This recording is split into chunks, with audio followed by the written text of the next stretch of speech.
Hi friends, എല്ലാവർക്കും ഡ്യൂഡീസ് വേൾഡിലേക്ക് സ്വാഗതം. അപ്പോൾ ഇന്ന് നമ്മളൊരു കുക്കിംഗ് വീഡിയോ ആയിട്ടാണ് വന്നിട്ടുള്ളത്. നമുക്ക് കറിയൊന്നും ആവശ്യമില്ലാണ്ട് കഴിക്കാൻ പറ്റുന്ന ഒരു പുട്ടാണ് ഉണ്ടാക്കുന്നത്. നല്ല ടേസ്റ്റിയും സിമ്പിളും ആയിട്ടുള്ളൊരു പുട്ടാണ്. അപ്പോൾ നമുക്കിനി വീഡിയോ കാണാം. അപ്പോൾ ഇതിനാവശ്യമുള്ളത് കൊച്ചുള്ളി ചെറുതായിട്ട് അരിഞ്ഞത്, പകുതി ടൊമാറ്റോ, കുറച്ച് തേങ്ങ, ഒരു മുളക്, കുറച്ച് കറിവേപ്പില, ഒരു മുട്ട. ഇനി നമുക്കിത് പാകം ചെയ്യുന്നത് എങ്ങനെയെന്ന് നോക്കാം. ആദ്യം ഒരു ചീനച്ചട്ടി എടുക്കുക, അതിലേക്ക് കുറച്ച് എണ്ണ ഒഴിച്ച് ചൂടാക്കുക, അതിലേക്ക് കുറച്ച് കടുകിട്ട് പൊട്ടിക്കാം.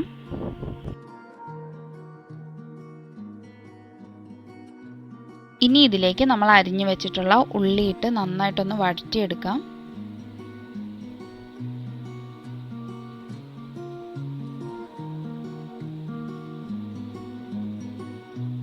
ഇപ്പം നന്നായിട്ടൊന്ന് മൂത്ത് കിട്ടിയിട്ടുണ്ട്.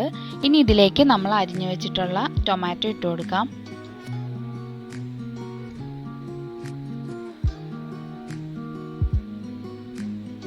ഇതൊന്ന് നന്നായിട്ട് വെന്ത് കിട്ടുന്നതിനായിട്ട് കുറച്ച് വെള്ളം ഒഴിച്ച്, വളരെ കുറച്ച് വെള്ളം ഒഴിച്ചാൽ മതി. കുറച്ച് വെള്ളം ഒഴിച്ച് നമുക്കൊന്ന് വേവിച്ചെടുക്കാം.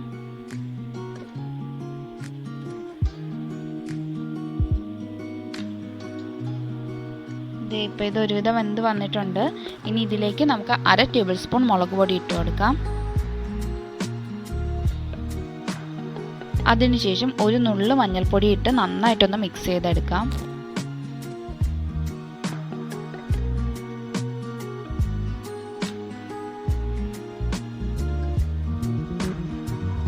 ഇനി നമുക്കിതിലേക്ക് ഒരു 1/4 ടേബിൾ സ്പൂൺ മസാലപ്പൊടി ഇട്ട് കൊടുക്കാം. ഞാനിപ്പോൾ ഇവിടെ സാധാ മസാല, ഞങ്ങളുടെ വീട്ടിൽ പൊടിച്ച മസാലയാണ് യൂസ് ചെയ്യുന്നത്. ഇപ്പോൾ ചിക്കൻ മസാല ഉണ്ടെന്നുണ്ടെങ്കിൽ അതിട്ട് കൊടുത്താലും മതിയാകും.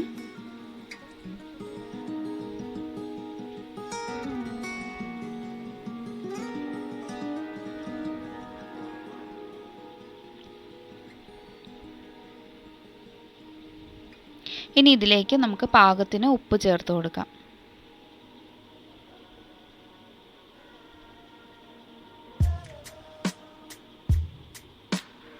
നല്ലതുപോലെ ഇതൊന്ന് മിക്സ് ആക്കി എടുക്കാം.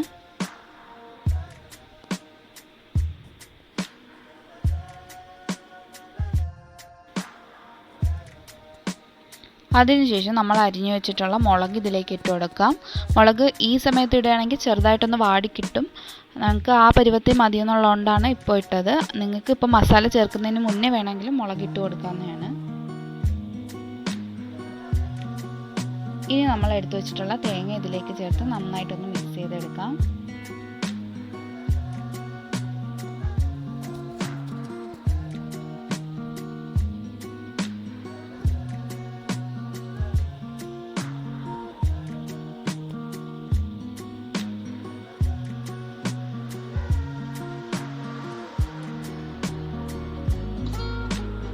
ഇനി ഇതിലേക്ക് നമുക്ക് കുരുമുളക് പൊടി കുറച്ചിട്ട് കൊടുക്കാം. ഇത് വേണമെന്നുണ്ടെങ്കിൽ മാത്രം ഇട്ടാൽ മതി.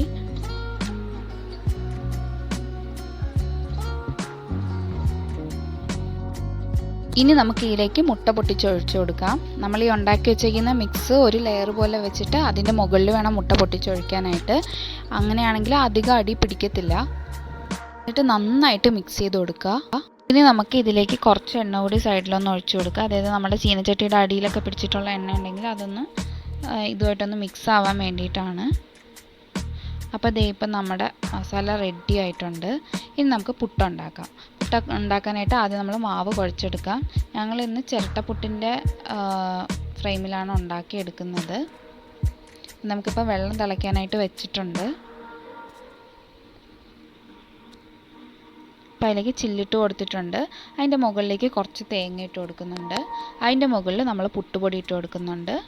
അപ്പോൾ ആദ്യം തന്നെ വേണമെങ്കിൽ മിക്സ് വെച്ച് പിന്നെ പൊട്ടുപൊടി വെച്ച് പിന്നെയും മിക്സ് വെച്ച് അങ്ങനെ 3 ലെയറായിട്ടും ചെയ്തെടുക്കാം. ഞാനിപ്പോൾ ഇവിടെ 2 ലെയറായിട്ടാണ് ചെയ്തെടുത്തിട്ടുള്ളത്. നമ്മൾ ഇതിനകത്ത് ഓരോ ലെയർ ഇട്ട് കൊടുക്കുമ്പോൾ ജസ്റ്റ് ഒന്ന് ചെറുതായിട്ട് ഇങ്ങനെ പ്രസ് ചെയ്ത് വെച്ച് കൊടുക്കാം.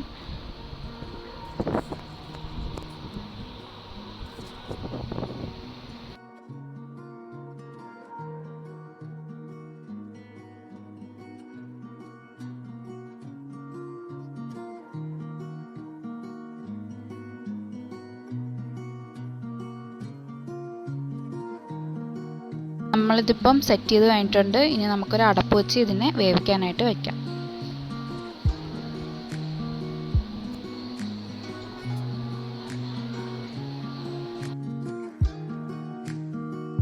ഇപ്പം നന്നായിട്ട് ആവി വന്നിട്ടുണ്ട്. നമുക്കിതിനെ ഒന്ന് എടുത്ത് നോക്കാം.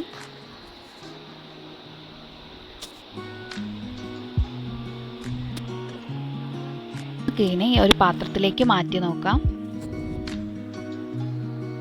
ദേ നമ്മുടെ പുട്ടിപ്പം റെഡി ആയിട്ടുണ്ട്. നല്ല ടേസ്റ്റി ആയിട്ടുള്ള പുട്ടാണ്. ഡിന്നറിനും ബ്രേക്ക്ഫാസ്റ്റിനും ഒക്കെ കഴിക്കാൻ പറ്റിയ ഒരു പുട്ടാണ്. അപ്പോൾ നമുക്കിതൊന്ന് പൊളിച്ച് നോക്കാം ഇതിനകം എങ്ങനെ വന്നിട്ടുണ്ടെന്ന്. അപ്പോൾ അത് നന്നായിട്ട് ഗ്രേവിയൊക്കെ ആ പുട്ടിൽ പിടിച്ചിട്ടുണ്ട്.